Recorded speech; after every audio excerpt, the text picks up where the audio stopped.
Today's topic: why you're probably bad and you get really confused when trying to get better. So a lot of people come to me in my lessons, which by the way, check out my Metafy. It's down below. You get lessons. But anyway, people come to me with lessons and they say they don't understand how to adapt. They don't understand when to do things. They don't understand what they should be looking for against their opponent. And when people specifically say that, I literally always ask them this one question, and it will probably show you that you aren't doing this right either. What's your game plan? Generally, what is your game plan? And no, just hit buttons isn't an option. Just camp isn't an option. Like, very, very, very overarching things do not count. What is your game plan? What are you looking out for? What are you scared of in a matchup against a person? Do you have habits that they have? What are you looking out for? What areas in your character do you recognize, okay, this is a matchup thing, and then this is a player thing? Because everyone has specific habits that they go for out of situations. So let me talk a little bit more clear about that. And I'm gonna do that by playing some games. So I'm gonna see what character I play against, and then the first thing I'm going to do is talk about my game plan in this matchup. Lucas. So Lucas, obviously I can't really teach all that much because he magnets. So my general game plan is to hit Lucas up and then play advantage, because Lucas's disadvantage is the worst part about him. I am scared, oh god, XD box. I am scared of the neutral. I am scared of dying early. So a lot of times I can go off stage and get edge guard. Oh, that recovered? Okay, well, he's dead now.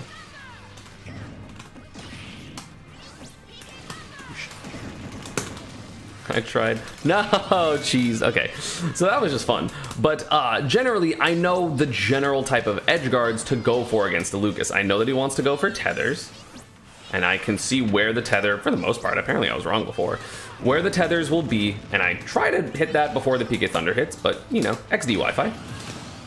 And I can generally tell what he wants to do. I want to not out of shield this character's neutrals that, or like the normals that much, like the A buttons, because they're just safe. Like, I know Lucas's frame data well enough, right? Like, it's safe. And you don't have to have like a, you know, very specific knowledge of this type of thing, because you can always have a feel for it, right? Like, you don't need to know a move is minus X. You just need to know, is it punishable? Is it not punishable? Like, what, you know, how can I punish it? Oh, it was 2-stock. I didn't even notice that. So the first thing you should check for is if it's a 3-stock game on Elite Smash 2. Pit, sure. Let's go with Pit. Pit works. Pit is like the standard cookie cutter character in this game, right? So as Pit, obviously you have very safe aerials. You should know you have very safe aerials. Character knowledge comes in first, right? Like, if you don't know the character you're playing well enough to make these decisions, play a different character or learn more. Whether through experience or with like looking at ultimateframedata.com, which I use a lot. But yeah, my game plan is Pit is going to be nair a lot, use my mobility with punish with dash attack, and that's my general game plan, right? And then like play generals, like kind of normal advantage state. I have multiple jumps, so I can be a little bit more, you know, I can use them a lot in disadvantage, so I don't have to just play the normal game. I know I have edge guards, and I have like, can be annoying, and they didn't have a jump, so they're dead. So then, as the counterpick to that, or counterpoint to that, I know my strengths. Now what are Palutena's strengths? Like, okay, well, you know, I think in neutral, in terms of that part of neutral, I think Pit wins that, because I think Pit's nair is better, because I can nair Palutena's shield and Palutena cannot punish me. Whereas vice versa, if I do that, Palu's not hitting me. Like, she does not have a punish for it. She has back air and, you know, dash attack, which are amazing, and she has probably a better grab overall. So it's like, okay, I gotta watch out for how much I go in shield, but also I still get a lot off of grab, especially at low percents. They don't have a jump again, so they have to go there, because I know how they have to recover, right? And then also, like, Palutena has up air and nair, so my down B is going to be slightly less good in disadvantage, but probably still useful. And then I know specific things of like, oh, DI the down tilt away, right? If I'm gonna get 2-framed with it, because I don't have a hitbox in my recovery, so I should just anticipate I'm gonna get hit every single time. Assuming you're playing someone like competent, right? And then you can just, you know, as you play a game, you can learn what their habits are, because you know, okay, well, this is the spot where they can have some creativity, like forward tilt, right? But again, I can be, you know, more clever more clever in neutral than I am being, because I don't really care. And then also I know to SDI up because I'm floaty, and also just generally I feel like SDIing up out of Palutena's combos is really good. DI away there, but I'm okay with taking that fastball air dodge risk. Oh, that hit my shield. I'm okay with that because I got 2 more jumps, and then I'm gonna air dodge the platform. And if she hits me, but I'm not dead.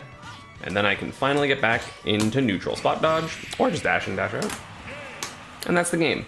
So I just literally used my strengths first. The first thing you should always do when you are fighting a character is understand a general game plan. Whether it's your characters or anti their characters. So as Pit, as Pika, as whatever good neutral character, I'm going to spam my best neutral options. And that is the way to start playing the game. Because you, when you are doing your good options, can see, can they deal with that? What options do they have to deal with it? Maybe you think they don't have options, but someone knows the matchup better than you, so then they start choosing options against you that work. You have to rethink your game plan, right? Like, it's always fluid. Like, you shouldn't just have, I only have one game plan, and that is it, and if it does not work, I lose. You should always have a fluid game plan, because sometimes you don't know enough. Sometimes the meta evolves. Sometimes you don't know against a character enough. Chat, give me 2 characters, and I'll talk about the matchup from both sides. No, I'll do Diddy Bowser. Diddy versus Bowser, right? So, first off, let's talk about Diddy, because he was the first character that came up. So Diddy, in general, his strengths are, of course, banana. He has really good aerials. He stuffs out short hops really well because he has forward air. He is kind of hard to edge guard, although we'll get to Bowser in a little bit when it comes to him interacting with that. Monkey flip is broken. He has great out of shield options. He has great speed. He has mobility. He has combos. He has overall damage output over Bowser because Diddy does more damage in combos than Bowser does in his single hits, right? Get your solid kill confirms. Don't fish for kills because you're going to be super punishable. So just stay solid, stay grounded. Don't spam monkey flip because you don't need to. You can just play grounded because Bowser's options are really, really committal in general, right? Let's go to Bowser. Bowser, very simple character. Very much, I want to run up and I want to hit you. I want to guess right with fair. I want to side B. I have flame breath. I have great 2-framing options, so my edge guarding's pretty good. Good out of shield option with up B, which can punish everything that Diddy has except for banana. Not sure about spaced down tilt. And perfectly landed nair. Because Diddy's nair is -5, I'm pretty sure, and everything that Diddy, Bowser's up B's frame 6. Because I know all these are 2-, right? Down tilt's -8, but maybe spaced it gets around it, I'm not sure. Nair's -5. Oh yeah, sorry, you can't also hit back air. So perfect back air will be safe as well. Although it is risky for Diddy to stay in that space for a long time to back air your shield, because he has just forward air, which is really, really scary, right? But yeah, otherwise everything is punishable on shield. Monkey flip obviously has like the weird mechanics of it that can make it really, really fucking plus. With like short hops and stuff, but again, that's committal, and if you read that, or if like you catch your opponent doing that, you can end up punishing it. So you out of shield everything Bowser does. Likewise, Diddy out of shields everything Bowser does. Every single thing Bowser does is hella minus. It's -9, I think, is his safest move. -9, and also perfect fair is -9. So everything's -9. You might not punish fire breath if you don't get like perfect spacings and stuff for it, but you can, right? So let's go back to Diddy's perspective. So Diddy wants to play very grounded, wants to advantage the fuck out of Bowser. There is obviously the mix-up of Bowser landing with side B, as well as down air, forward air, his normal stuff. But Diddy can just kind of stay out of the range of that and not really worry about it, and then throw banana or monkey flip or dash attack or back air or forward air, all those positions, which is really, really strong for Diddy. Then Diddy's ledge trapping is fucked up against Bowser. You literally just put banana at like far neutral get up distance, and Bowser can't do anything. He has to ledge jump, which we've already discussed sucks, because Diddy can just catch his landings over and over again with banana or forward air or whatever the fuck he wants.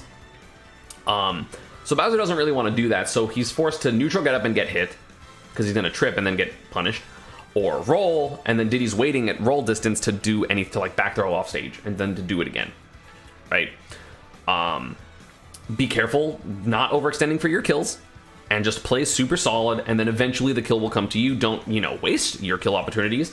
Banana down smash, nair fair, or nair dare, down tilt back air, down tilt up smash are going to be really good versus Bowser, even though he is so heavy. So again, you may get raged just a little bit, but overall you're going to be fine. Whereas from Bowser's perspective, right, his entire game plan wants to be reacting to monkey flip because Bowser wants to shield a lot, and what beats shield? A command grab. So he wants to react to monkey flip with spot dodge and then go dash up side B or dash attack or fair depending on the spacing and the timing, right? Because Diddy's going to probably respect your landings a bit, which you can condition a couple times by going for downers and fairs and the, you know, more standard options.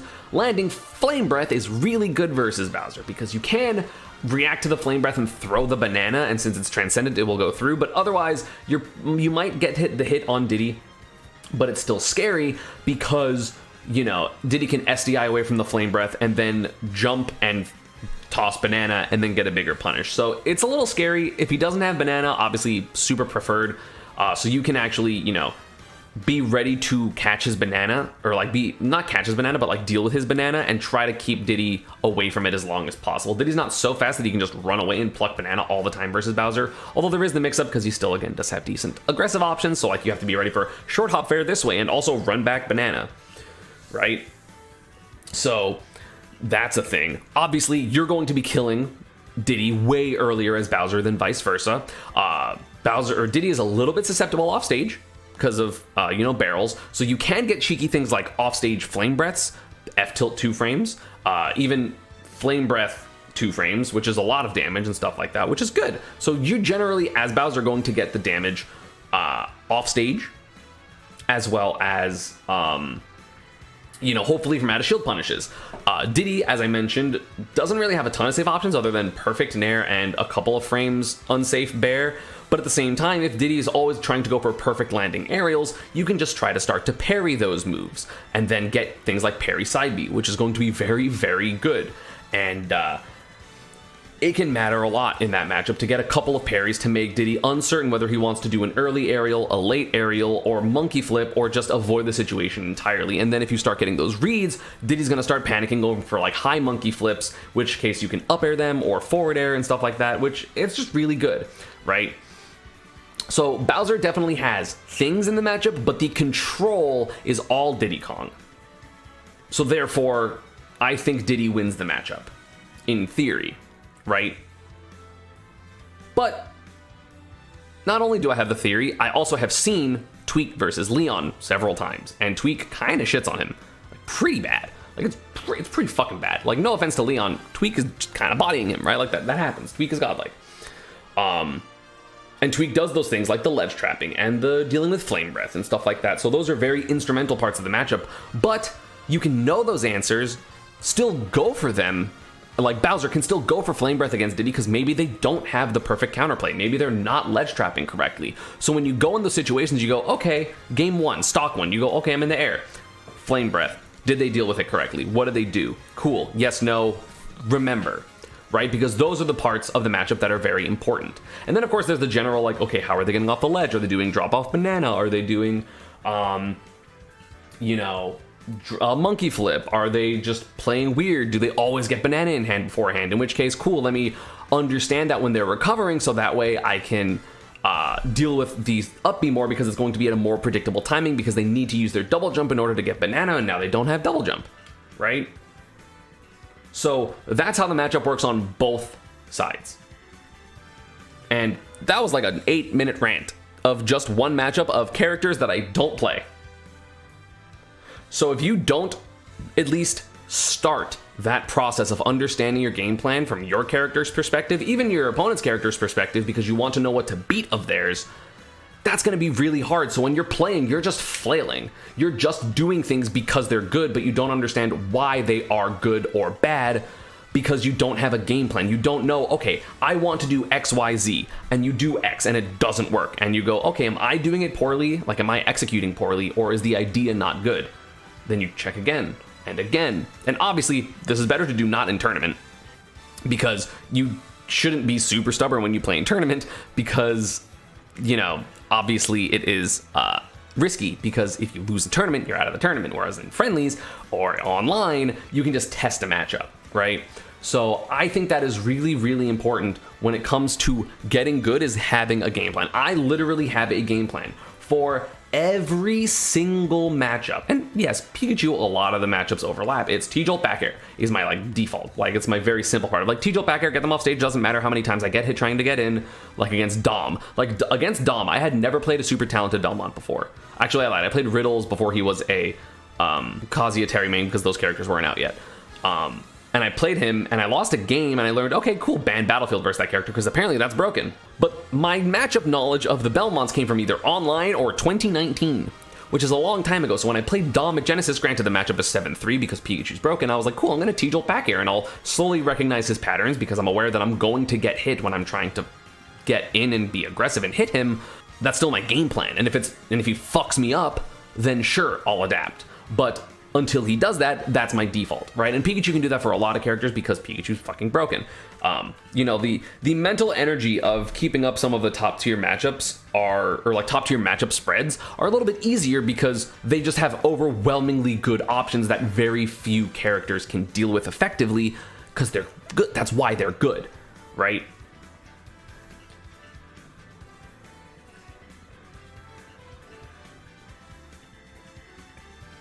Does that make sense?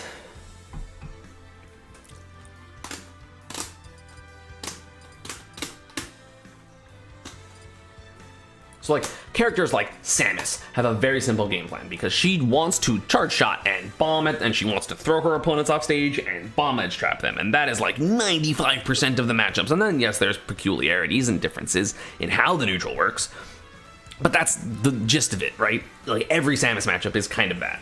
And then obviously characters that are weird, like Steve or like Bayo, are different because they have different tools than every other character. So instead of doing general things, you're like, okay, how does this apply to this character? Because I have to worry about which twist and which time, and well, which time is less good than it used to be, but like which time and downward afterburner kick, and I have to understand the lag of the specials, and I have to understand the SDI stuff, and like it becomes more intricate because if you don't know the basics of SDI and the flowcharts for this character, you're gonna take 80.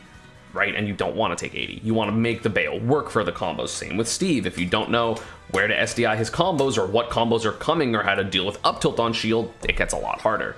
Even though that's like abnormal, right? Even though like up tilt on shield, not very different than like Rob's down tilt on shield or who's base game, but still, right? The strengths and weaknesses of characters, you play them. You should notice when you are playing what moves are good, because it kinda is a little obvious, at least like the very good moves. Obviously, you need to learn more about why the niche uses of certain moves are really good. Like I think Pikachu's forward tilt is so good, but it's like his second worst move or worst move. But I still think it's fucking so good in so many positions, right? Like you should understand what every single character wants to do in neutral as a whole, like at least generally. Pikachu busted.